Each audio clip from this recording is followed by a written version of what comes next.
સત્યગુરુ મહારાજની જય. સતગુરુ ભીમરામ મહારાજની જય. ભોળારામ મહારાજની જય. નિરાંત મહારાજની જય. વધારેલા હરિગુરુ સંતની જય. આ તત્વ સારથી લોકમાને ગુરુ ગોવિંદ એક રૂપ. આદિ અંત ને મધ્ય એક છે હરિગુરુ સંત સ્વરૂપ. તો કે તત્વ સાર ત્રિલોકમાં. તત્વ કહેતા આજે આ 5 તત્વના દેહની અંદર જે તત્વમાં રહેવા વાળો જે છે સાર, એને જાણવાનો છે. એ સારને જાણો ને તો શાન સતગુરુની મળે ને તો એ સાર શું છે? તો કે તમારું પોતાનું સ્વરૂપ છે. એ આત્મા સ્વરૂપ એ છે. અને એ ત્રણેય લોકમાં છે, ભૂત ભવિષ્ય ને વર્તમાન. એકેયમાં આજ છે ને કાલ નથી એવું નથી. કારણ કે ભગવાન કોને કહેવાય? કે જન્મે મરે એને ભગવાન નો કહેવાય. જન્મે છે ને મરે છે કોણ? તો કે આ દેહ. દેહ આવે ને દેહ જાય છે. આવે ને જાય આ માયાનો વિલાસ છે. માયાની ઉત્પત્તિ થાય અને લય પણ માયાનો થાય છે. ઉત્પત્તિ અને પ્રલય માયાનું થાય છે. પોતે તો જેમનો તેમ છે, પોતાને કાંઈ આવવા જવા પણ નથી. કારણ કે એ જન્મતોય નથી ને મરતોય નથી. જે જન્મે ને મરે એને આવવા જવા પણ હોય. પણ ઓલો તો આદિ અનાદિનું તત્વ, અજર અમર અને અવિનાશી પદ. તું પોતે શું? તારા સિવાય બીજો કોઈ નથી. એટલે તત્વસાર ત્રિલોકમાં. અને પછી ગુરુ ગોવિંદ એક રૂપ થઈ જાય છે. કારણ કે પોતાના સ્વરૂપને જાણી લે ને પછી અહીંયા ગુરુ ને ગોવિંદ બે એક જ છે. પછી અહીંયા જુદા રહેતા નથી. આપણે ગુરુને દેહ કરીને જોઈને તો જુદા છે. કારણ કે ઘાટે કરીને જુદા છે. ઘાટ અનેક છે પણ અઘાટ એક છે. ઘાટે કરીને જોવું તો ગુરુ ને ગોવિંદ બે જુદા દેખાય. પણ ઘાટ છે ને એ તો આ એક ઘાટે નાયા. જે ઘાટે નાયા એ ઘાટની બલિહારી છે. એટલે ઘાટનો મહિમા છે. પણ અઘાટ છે ને એ સતગુરુ છે. એ અઘાટ છે. જે સત્ય છે એ ગુરુ છે. એ મારો ને તમારો એક ગુરુ છે. પછી અહીંયા જુદા રહેતા નથી. ઘણાય કહે કે આ મારા ગુરુના તારા, પણ એ ઘાટે કરીને જુદા છે. પણ સતગુરુ તો બધાયનો એક જ છે. અને પછી એને ગુરુ કયો તોય ભલે ને ગોવિંદ કયો તોય ભલે, રામ કયો તોય ભલે, કૃષ્ણ કયો તોય ભલે, સ્વામિનારાયણ કયો તોય ભલે, અલ્લાહ કયો તોય ભલે ને ખુદા કયો તોય ભલે, જે કયો એ એક જ છે. ગુરુ ગોવિંદ એક રૂપ. તત્વસાર ત્રિલોકમાં હરિગુરુ સંત સ્વરૂપ. પછી હરિગુરુ સંત કયો તોય ભલે, હરિ કયો તોય ભલે ને ગુરુ કયો તોય ભલે. આ વસ્તુને જાણવા હાટુ આ સંતના શરણે. કારણ કે ગુરવા લોકો તો ઘણાય છે. ગુરવા લોકો પાસે જાહો ને તો એ બંધનમાં નાખશે. પણ ગુરુ છે ને એ બંધી છોડશે. સતગુરુ બંધી છોડશે. ગુરવા લોકો બંધનમાં નાખે. કર્મકાંડ કરો, જપ કરો, તપ કરો, તીર્થ કરો, વ્રત કરો, હોમ કરો, હવન કરો, બધુંય કરવાનું કહે. કર્મકાંડમાં નાખશે ગુરુ. પણ સતગુરુ છે ને એ બંધનમાંથી મુક્ત કરાવે. કયું બંધન? તો કે આપણને મોટામાં મોટું બંધન કયું હતું? તો કે જન્મ અને મરણનું. જન્મ અને મરણના બંધનમાંથી સતગુરુ છે ને એ મુક્ત કરે છે. અને કહે છે કે તું જન્મતોય નથી ને મરતોય નથી, આવતોય નથી ને જાતોય નથી. તું આદિ અનાદિનું તત્વ, અજર અમર અવિનાશી સત ચિત આનંદ સ્વરૂપ તું પોતે છો. તારા પોતાનું સ્વરૂપ કેવું છે? તો કે આનંદ સ્વરૂપ છે. આનંદ સ્વરૂપ પોતાનું સ્વરૂપ છે. અને પછી એને અખંડ આનંદ થાય છે. કારણ કે પોતાના સ્વરૂપની ઓળખાણ થાય ને તો એ અખંડ આનંદ થાય. નકર તો હરખ ને શોક તો હોય જ. કારણ કે ઘડીક થાય તો હરખ હોય ને ઘડીક થાય તો શોક હોય. પણ સતગુરુના શરણે જાય ને એટલે ગુરુ મહારાજ પોતાની ઓળખાણ કરાવે છે. પોતાના સ્વરૂપની ઓળખાણ થાય ને તો એ જ આપણને અખંડ આનંદ થાય છે. અને એ સતગુરુ કરાવે છે. એ બંધી છોડશે. એટલે એક દ્રષ્ટાંત છે. એક પોપટ હતો પાંજરામાં અને એક શિષ્ય રોજ ઘેરે ઘેરે જઈ અને ભિક્ષા માગે અને એક ઉચ્ચાર કરે શબ્દનો કે સતગુરુ બંધી છોડ, સતગુરુ બંધી છોડ, એવો શબ્દનો ઉચ્ચાર કરે. એટલે એક વખત પોપટને વાસા આવી અને પોપટે કીધું કે તારા સતગુરુને કહેજે ને કે મારું બંધન નહીં છોડાવે. એટલે શિષ્યએ આશ્રમે જઈને એના ગુરુ મહારાજને કીધું કે પોપટને એવી આવી વિનંતી કરી છે, પ્રશ્ન કર્યો છે કે મારું બંધન છોડાવે. એટલે ગુરુ મહારાજ આખું વિસીને ઢળી ગયા. એટલે શિષ્ય છે એ ચિંતામાં પડી ગયો કે મારા ગુરુ મહારાજને કંઈક થઈ ગયું. પછી બીજે દી આશ્રમેથી પાછો ભિક્ષા માગવા ગયો. એટલે પોપટે પૂછ્યું કે મારા પ્રશ્નનો જવાબ લાવ્યો? એટલે કે પ્રશ્નનો જવાબ તો પૂછ્યો પણ ન પૂછ્યો હોત તો સારું હતું. કારણ કે મારા ગુરુ મહારાજ તારો પ્રશ્ન સાંભળીને બેભાન થઈ ગયા. એટલે પોપટ સાન સમજી ગયો. પોપટ પાંજરામાં આખું વિસીને પડી ગયો. એટલે એના માલિકે બારણું ખોલ્યું, પાંજરાની બારી ખોલી. એટલે બારી ખોલીને તો પોપટ ઉડી ગયો.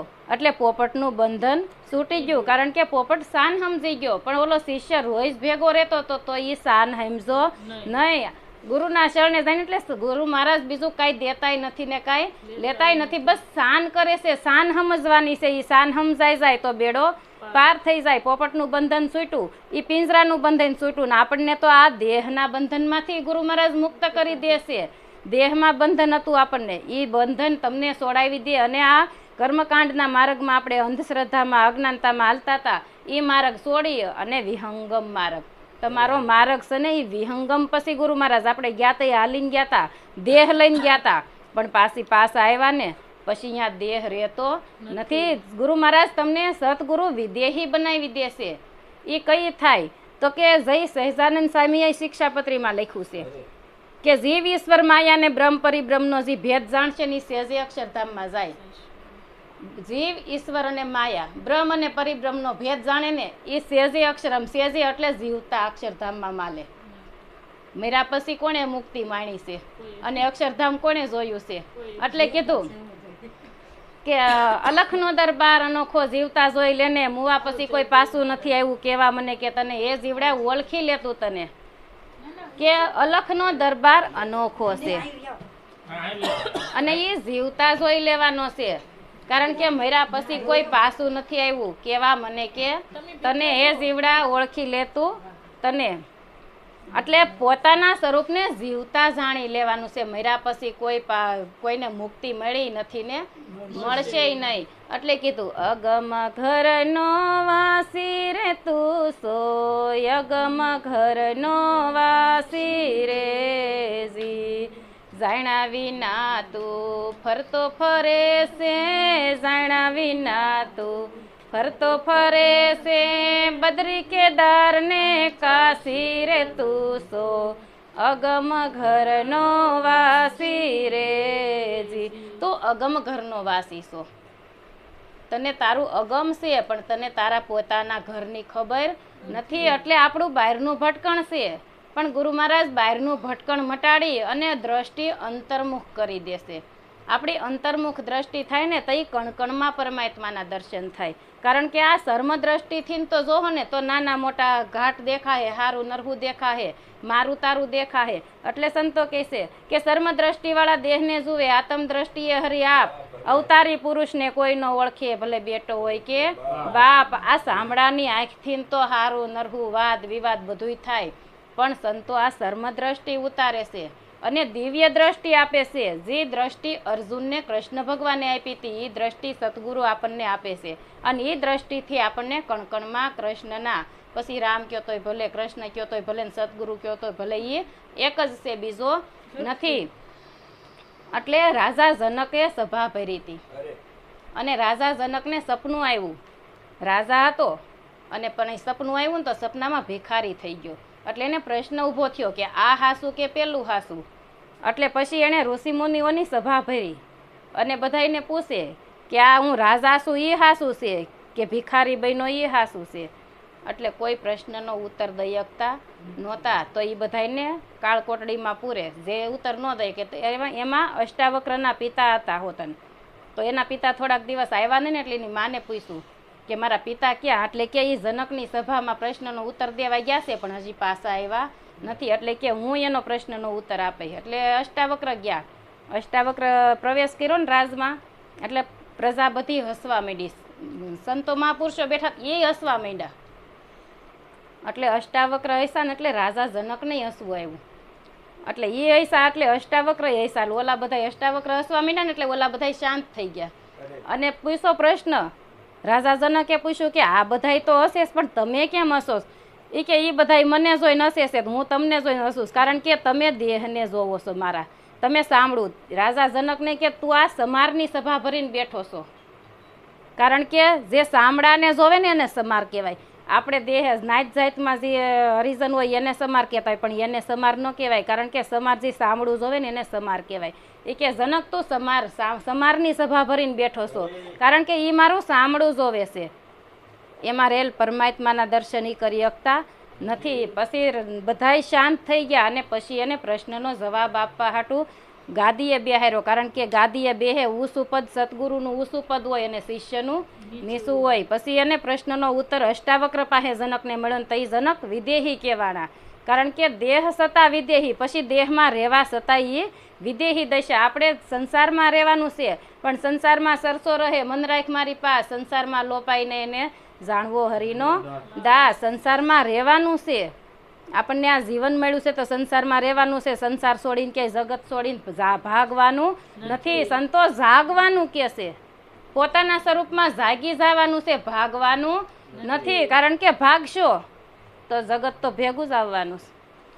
ભાગવાથી કાંઈ નહીં થાય. બસ સમજણથી ને આપણા મનને શાંત રાખવાનું છે અને સંસારમાં સરસું રહેવાનું છે. દેહ સતાય વિદેહી દશા થઈને રહેવાનું છે. અને પછી વિહંગમ માર્ગમાં કઈ ઉડે તો કે ઈળ હોય ને એને પછી પાખું ફૂટે ને પછી ઉડવા માંડે. એટલે એક વાણીમાં શંકર મહારાજે કીધું કે હંસા ભમરી જેવી જેની ભાવના કરી પોતાના રૂપે રાજી થાય, દુર્લભ એવા સંત છે. હંસા ભમરી જેવી જેની ભાવના. ઈળ હોય ને એને ભમરી પકડે અને દરમાં લઈ જાય.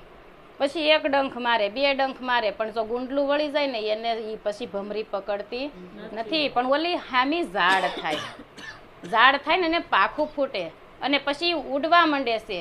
ઉડવા માંડે ને એટલે ઈ પછી એને વિહંગમ માર્ગ થઈ ગયો. ઈ ભમરી ઉડવા લાગે છે. ઈળ હોય ને ઈળમાંથી ભમરી થઈ જાય છે. એમ સતગુરુ છે ને ઈ પોતા સમાન કરી દેશે, એની જેવા જ કરી દેશે. જુદાએ જુદું રહેતું નથી. એટલે કીધું કે સતગુરુ પારસ ખાણ હે લોહા હે જગ સંસારા, ઘડીભર પારસના સંગમાં રેવે તો બની જાય કંચન સારા. પણ સતગુરુ અને પારસમાંય ફેર છે. કારણ કે એની ઉપમા એને ઓછી પડે. સતગુરુ और पारस में बड़ा अंतराजान. पारस लोहा को कंचन करे પણ સતગુરુ કરે આપ સમાન. એ પોતા સમાન બનાવી દેશે, જરાય રંજ રેવા દેતા નથી, નિરંજન બનાવી દેશે. પછી એને પોતાના જ દર્શન થાય. જ્યાં જોવો ત્યાં પછી નમો જ ગમે એને નમો, તો એ તારા સિવાય બીજો કોઈ નથી. પણ ગુરુના શરણે જઈને પછી આપણી દ્રષ્ટિમાં ફેર ન પડે ને તો એમાં ગુરુનો કોઈ દોષ હોતો નથી. એમાં આપણી કશાશ હોય. મેણ ને વેણ પલટી જવા જોઈએ. એટલે કીધું કે વાણી હમારી ફિર ગઈ યહી તન યહી દેશ, ખારી સો મીઠી હો ગઈ યહી સતગુરુ કા ઉપદેશ. જેને સતગુરુનો ઉપદેશ લાગ્યો હોય ને એની વાણી નેણ ને વેણ પલટી જાય છે. પછી એની દ્રષ્ટિમાં હારું નરહું નથી રહેતું, વાદ વિવાદ નથી આવતો, કે મારું તારું નથી રહેતું. મારા તારાનો તો ત્યાં હવન થઈ જાય છે. હંસા હું ને મારા ના હવન કર્યા, હવે થઈ છે મારા હૈયા મહાશય ગમ ઘેરે જઈ સડી. હું ને મારાના હવન થઈ જાય અને હું ને મારા હવન થાય અને તઈ સુરતા છે ને એ શબ્દ સાથે લાગે છે. અને વૃત્તિ આપણી બહાર ભટકતી હતી, એ વૃત્તિને ગુરુ મહારાજ વાળી અને સુરતા થઈ જાય છે. અને એ સુરતા સજાગ બની જાય ને તો એ શબ્દની હારે પછી એ શબ્દમાં જ માલે છે.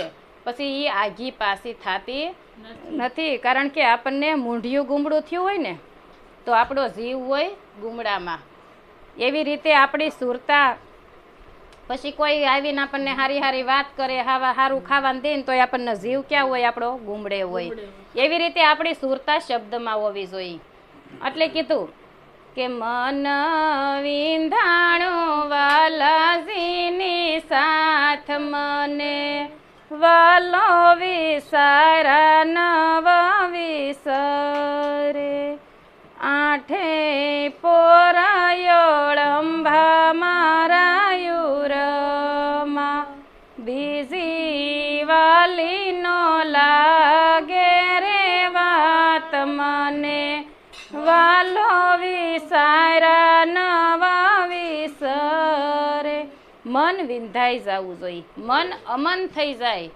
જ્યારે મન અમન થાય ને તો એ જ પરમાત્માને આપણે પોતાના સ્વરૂપને જાણીએ કે કારણ કે મન છે એ જ તારું પોતાનું સ્વરૂપ છે, પણ એને જીવ દશા લાગુ પડી હતી, બહારનું ભટકણ થઈ ગયું હતું, એટલે પછી પોતાના સ્વરૂપમાં વળી જાય, પછી મન અમન થઈ જાય છે, અને એ જ પછી નામ થઈ જાય છે, અને એ સુરતા પછી સુરતા ને શબ્દ એક થઈ જાય છે, સુરતા સજાગ થઈ જાય છે, અને સુરતા સજાગ થાય ને તો એ શબ્દમાં માલે, અને પછી આઠેય પોર ઓળંભા મારા ઉરમાં, પછી આઘી પાસી થાતી નથી. વ્રતી હોય ત્યાં સુધી બહારનું ભટકણ હોય, દીકરી નાની હોય ને તો એ ગમે અહીંયા રખડતી હોય, ભટકતી હોય, ગમે અહીંયા માં ને પૈસા વગેરે વહી જતી હોય, પણ પછી થોડીક મોટી થાય, એનું હગાઈ થાય, વેવિશાળ થાય, પછી એનામાં વિવેક આવે, એનામાં મર્યાદા આવે, એ મર્યાદા આવે પછી હગ પણ થાય ને, પછી આઘી પાછી બહુ ઠેકડ કરતી હોય એનું બંધ થઈ જાય, અને હાહરે જાય ને પછી એના પીયું હારે માલે, પછી એનું બહારનું ભટકણ મટી જાય, અને પછી એને પિયરિયાની આશા રહેતી નથી, કારણ કે એને પછી સાસરિયું વાલું લાગે છે. એમ આપણને ગુરુ મહારાજે સુરતા અને શબ્દના મિલન કરાવી દીધું, વિવાહ કરાવી દીધા, પણ જો તોય આપણે પાછા બહારના ભટકણમાં જઈએ તો એને નુગરો કીધો છે, એનાથી બીજો કોઈ નુગરો નથી. તો કે જેને નથી ગુરુ કર્યા ને ઉપદેશ લીધો એને જ બિચારાને ખબર નથી, પણ જે ગુરુના શરણે જઈને પછી વસનમાં નથી રહેતો એનાથી મોટો બીજો કોઈ નુગરો નથી, એને નુગરો કીધો છે. એટલે એક દ્રષ્ટાંત કીધું, કારણ કે આપણને ગુરુએ ઓળખાવ્યા પણ તોય આપણે ભૂલી જાય છે, અને ઓલાને દેખાડ્યા જ નથી, ઓળખાવ્યું જ નથી. એક દ્રષ્ટાંત છે, એક ઉંદર હતો, એટલે એ એના બચ્ચા હાટું ખોરાક લેવા બહાર જતો હતો, એટલે એના બચ્ચાને કીધું કે તમે બારા ન નીકળતા, જઈ હું આવું ને તો હું એમ કે બાળકો દરવાજો ખોલો, હું તમારી માં છું. એટલે ઉંદર ખોરાક લેવા ગયો, પાછળ બિલાડું ઝાડવા નીચે બેઠું તી સાંભળતું હતું, એટલે ઘડીક થયું ને ત્યાં બિલાડું આવ્યું, બિલાડું બોલ્યું ઉંદરના અવાજમાં કે બાળકો ખોલો, હું તમારી માં છું. દરવાજો ખોલ્યો એટલે બધા ઉંદરના બસા ખાઈ ગયો, એકાદા બે માલિપા રહી ગયા. તા ઉંદર આવ્યો, એટલે ઉંદર કે બીજા બધાય ક્યાં, એટલે કે એક પ્રાણી આવ્યું હતું એ બધાને ખાઈ ગયું. કે મેં તમને કીધું નહોતું કે બિલાડું આવશે, દરવાજો ખોલતા નહીં, એ કે તમે કીધું તું, બિલાડું બતાવ્યું નહોતું, ખાલી બિલાડું કીધું તું, બતાવ્યું નહોતું. એમ ગુરવા લોકો છે ને એ કે છે પરમાત્મા છે, ઈશ્વર છે, પણ બતાવતા નથી. આત્મા છે એમ બધાય કે છે, પણ કોઈ બતાવતા નથી, ખાલી કે છે. એવી રીતે આપણને સદગુરુ મહારાજે ઓળખાવી દીધા છે, અને પછી તોય આપણામાં ભૂલ હોય તો એ આપણી ભૂલ છે. એટલે નિરાંત મહારાજે કીધું કે નિરાંત નૌકા નામ કી તામે બેઠ કે આય, પાર પોસાડે પલકમાં ફીર ફેરા ન ખાય. નિરાંત નૌકા નામ કી, નામરૂપી નાવડીમાં બેસાડી દીધા આપણને, અને જે તૈરાશે ને એ નામે જ તૈરાશે, કારણ કે આપણે નામ લઈશી. नाम है तेरा तारणहारा, कब तेरा दर्शन होगा, जिनकी प्रतिमा इतनी सुंदर, वो कितना सुंदर होगा. નામ હે તેરા આપણે ગાઈએ છીએ, ખાલી ગાય જાણીએ છીએ, પણ વાગોળતા નથી. એટલે કીધું કે નામ હે તેરા તારણહારા, નામ હે તેરા તારણહારા, कब तेरा दर्शन होगा, जिनकी प्रतिमा इतनी सुंदर, वो कितना सुंदर होगा. કે તારી પ્રતિમા એટલી સરસ છે તો તું કેવો હોઈશ, પણ તોય પ્રતિમાને જ આપણે વળગી રહી છીએ, તોય પ્રતિમાથી નાઘા જાતા નથી. કારણ કે આપણે આપણા વળવા વૈયા ગયા હોય ને ગૌઢા, તો આપણો એનો ફોટો દિવાલમાં રાખ્યો હોય, કારણ કે એની પ્રતિમા બનાવીને રાખી છે. એવી રીતે આપણે કોઈ સ્વામિનારાયણની છે, કોઈ ખોડિયારમાંની છે, કોઈ રામની છે, કોઈ કૃષ્ણની મૂર્તિ આપણે પ્રતિમા યાદી રૂપે આપણે બનાવી છે. એ યાદી રૂપે આપણે મૂર્તિ બનાવી છે તો આપણે એને વળગી રહ્યા છીએ. પણ રામ કયો ને તો રામની મૂર્તિ છે, તો એ રામની મૂર્તિ છે, એની પ્રતિમા છે, પણ રામ તો એનાથી જુદો છે. એને જાણવાનો છે, એમાં રહેવાવાળો રામ કોણ છે એને ઓળખવાનો છે, નહીં તો પ્રગટ છે. રામ કૃષ્ણ કયો તોય ભલે, સ્વામિનારાયણ કહો તોય ભલે, કોઈ ગયા જ નથી. અત્યારે બધા હાલ પ્રગટ છે, પણ આપણી દ્રષ્ટિ હોવી જોઈએ. આપણી દ્રષ્ટિ હોય ને તો આપણને એ ઓળખાય. એટલે ગોરખે એક વાણીમાં કીધું, સીણી મૂકી મૂર્તિ ઘડી ને ધૈરો સાથી પર પાવ. ઈ મૂર્તિમાં સત જો હોય તો એના ઘડનારાને ખાય મનસા માલણી રે. ગોરખ જાગતા નરસ્યો તો કે સીણી મૂકીને મૂર્તિ ઘડી, પથ્થર ગોતે, પછી એને સીણી મૂકીને ટાંકીને મૂર્તિ ઘડે, પછી અડધે પૂગે ને એટલે સાતી ઉપર પગ દે, અને સાતી ઉપર પગ દે ને તોય એ મૂર્તિ કાંઈ બોલતી નથી. સીણી મૂકીને મૂર્તિ ઘડીને ધર્યો સાતી પર પાવ, પણ જો એ મૂર્તિમાં સત હોય ને તો એના ઘડવા વાળાને પેલા ખાય. આપણને કોઈક આંગળી મૂકે તો ઓછા ઉતરીએ એવી રીતે એમાં સત, કારણ કે એ ખોટું નથી, એ એક હાસું જ છે, પણ એમાંય છે કણકણમાં પરમાત્મા છે, પણ એ હતા ને જઈ પ્રગટ તઈ અત્યારે આ પ્રગટના પ્રમાણે. હવે અહીંયા જાઉં તો જવાબ દે, પણ આગળ મંદિરમાં મૂર્તિ હોય ખોડિયારમાંની ગ્રામની તો એ જવાબ દે એમ નથી. ખોડિયારમાંની મૂર્તિને પૂછે તો ન દે, આ બાને પૂછે ને તો આ અસલી ખોડિયાર છે, આને ખોડિયાર કીધી છે, આ મારીને તમારી જનેતા છે ને એ કુળદેવી છે, એ હાસી કુળદેવી છે. એટલે એક મીરાબાઈ પરણીને ઘેરે આવ્યા ને તો એના હાહુએ કીધું કે મીરા આપણે કુળદેવીના દર્શને જવું છે, તમે તૈયાર થઈ જાવ, આપણે કુળદેવીના દર્શને જવું છે. એટલે મીરાબાઈ તો હાહુનો આદેશ હતો એટલે કુળદેવીના દર્શને ગયા. એટલે એના હાહુએ કીધું મીરા તમારા આ કુળદેવી છે એને પગે લાગો, તમારો સુડી સાંડલો અમર રહે. એટલે મીરાબાઈ એના હાહુના થામું જોયું, એના સસરા નહોતા, એટલે કે બા તમે પગે લાગવા નહોતા આવ્યા, કે આવી હતી ને, એ કે તો તમારો સુડી સાંડલો કેમ નંદવાઈ ગયો, તો અમર રહેવો જોઈએ ને, પગે લાગવાથી અમરથા રહેતો હોય. એટલે કે હું એકવાર નહીં 7 વાર તમને પગે લાગઈ, કારણ કે તમે મારા કુળદેવી છો, જે મારીને તમારી જનેતા છે ને એ કુળદેવી છે, ઓલા ખોટા નથી. કારણ કે એ એના કુળમાં જન્મ થયો, એના કુળમાં અવતર્યા, એ પૂજવા લાયક બન્યા, કારણ કે સત્યના રાહે આયલા, સારા કર્મ કર્યા એટલે પૂજવા લાયક બન્યા, અને એ એના કુળની દેવી છે. ને આપણા કુળની દેવી મારીને તમારી જે જનેતા છે ને એ આપણી કુળદેવી છે. એટલું બોલી મારી વાણીને વિરામ આપું, આપણે મહારાજને સાંભળીએ. બોલો સત્ય ગુરુ મહારાજની જય.